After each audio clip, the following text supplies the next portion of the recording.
Bom dia, que a graça e a paz do Senhor Jesus Cristo seja em sua vida, no seu lar, em seus negócios. Quero agradecer a Deus por permitir entregarmos nossas primícias a Ele e juntos desfrutarmos de mais um dia dessa palavra que se encontra no Evangelho de Mateus, capítulo 11, versículo 12. Desde os dias de João Batista até agora, o reino dos céus é tomado à força, e os que usam de violência se apoderam dele. Ao meditar sobre esse texto, o Senhor me levou a refletir sobre nosso posicionamento espiritual em Deus. Para entendermos melhor a declaração de que o reino dos céus é tomado à força, precisamos considerar o contexto em que Jesus disse essas palavras. A Bíblia diz que naquele tempo João Batista estava preso. Ele havia denunciado o pecado de Herodes Antipas. Na prisão, João ouviu falar das coisas que Jesus estava realizando em seu ministério. Em seguida, ele enviou seus discípulos a Jesus para confirmar sua identidade como Messias. Então Jesus fez os discípulos de João Batista testemunhas de seus milagres. Esses milagres confirmaram sua identidade, pois cumpriam o que havia sido profetizado pelos profetas. Quando os discípulos de João Batista partiram, Jesus começou a dar testemunho de João ao povo.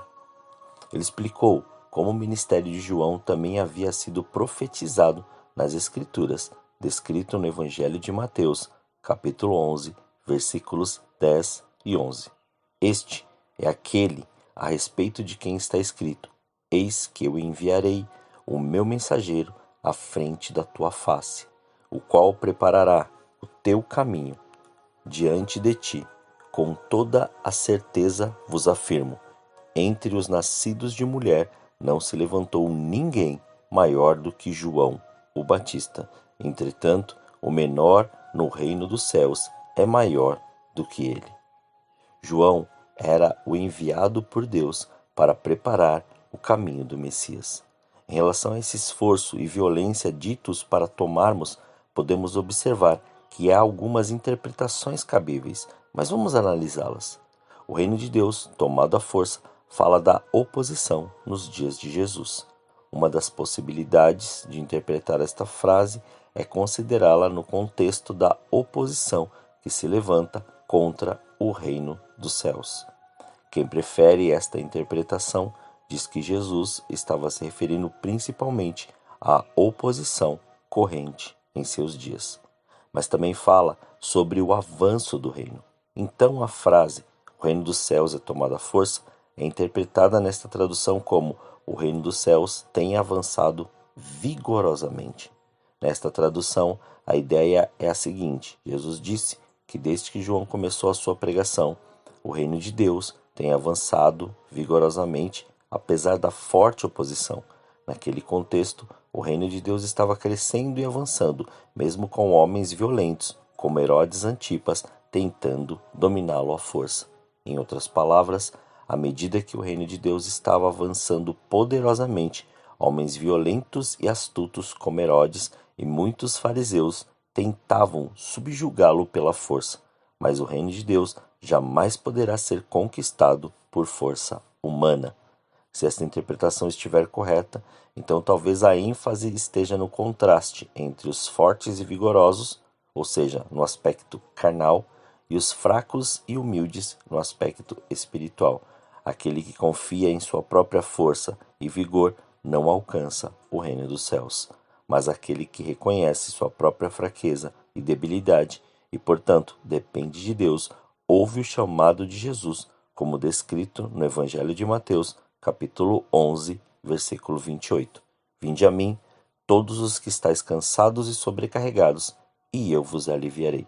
E no próximo entendimento, fala sobre o serviço dos santos.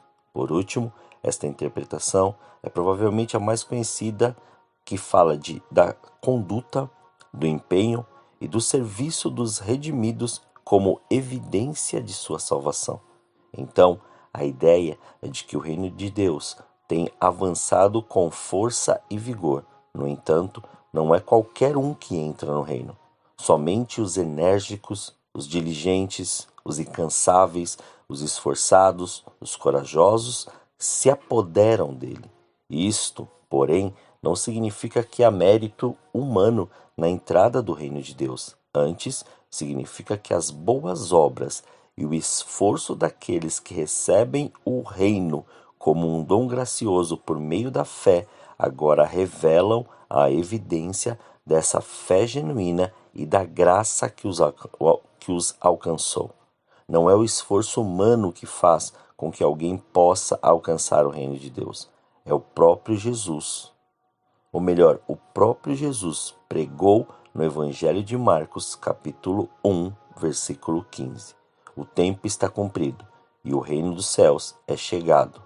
Arrependam-se e creiam no Evangelho. Então, segundo esta interpretação, fala justamente do avanço do reino e fala também da evidência de uma vida com Deus por parte daqueles que participam dele. O esforço humano não é a causa da entrada no reino de Deus. Todas as interpretações apresentadas são possíveis à luz do texto, mas, seja como for, nenhuma delas ensina a entrada no reino de Deus por meio do esforço meritório ou por mérito humano. Sem dúvida, há uma dificuldade muito grande em entrar no reino de Deus.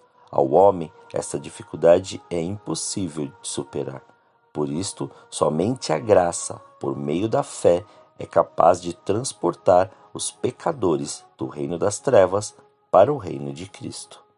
Mas os verdadeiros seguidores de Jesus, que foram salvos unicamente pela graça mediante a fé, agora são gratamente levados a uma vida resoluta, abnegada e totalmente dependente de Deus. Essas pessoas compreendem e abraçam o custo do discipulado.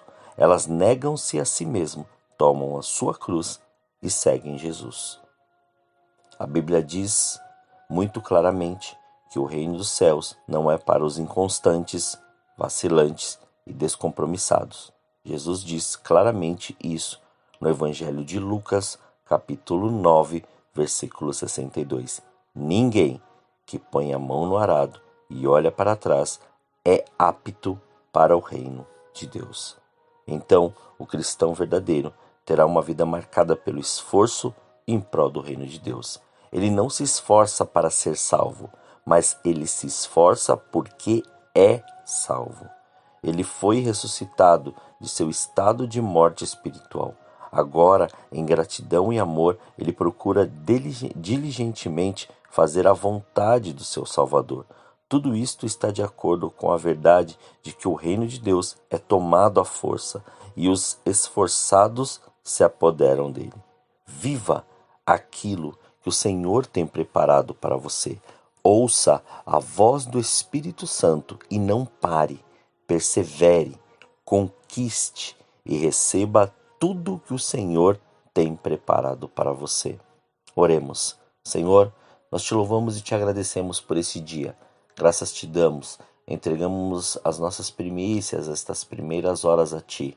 Consagramos, Pai, o nosso dia. Consagramos, Pai, o fruto das nossas mãos. Consagramos, Pai, tudo aquilo que o Senhor nos ordenou e nos chamou para fazer. Está tudo diante de Ti, em Suas mãos, para que se cumpra, estabeleça e se faça, Senhor, presente o Seu querer e a Sua vontade. Somos seus, ó Pai, e por isso, Senhor, nós queremos que cada dia mais o entendimento e a sua sabedoria, Senhor, sejam em nossas vidas, para nós estarmos aptos a continuar a fazer aquilo que o Senhor nos chamou, sabendo, Pai, que o Senhor nos deu a certeza da salvação, e isso nos leva a cada dia mais caminhar, Senhor, caminhar em santidade, caminhar em fé, caminhar em amor, colocar sim, Pai, a mão no arado e não desistir, não olhar para trás, porque nós temos uma convicção e uma certeza que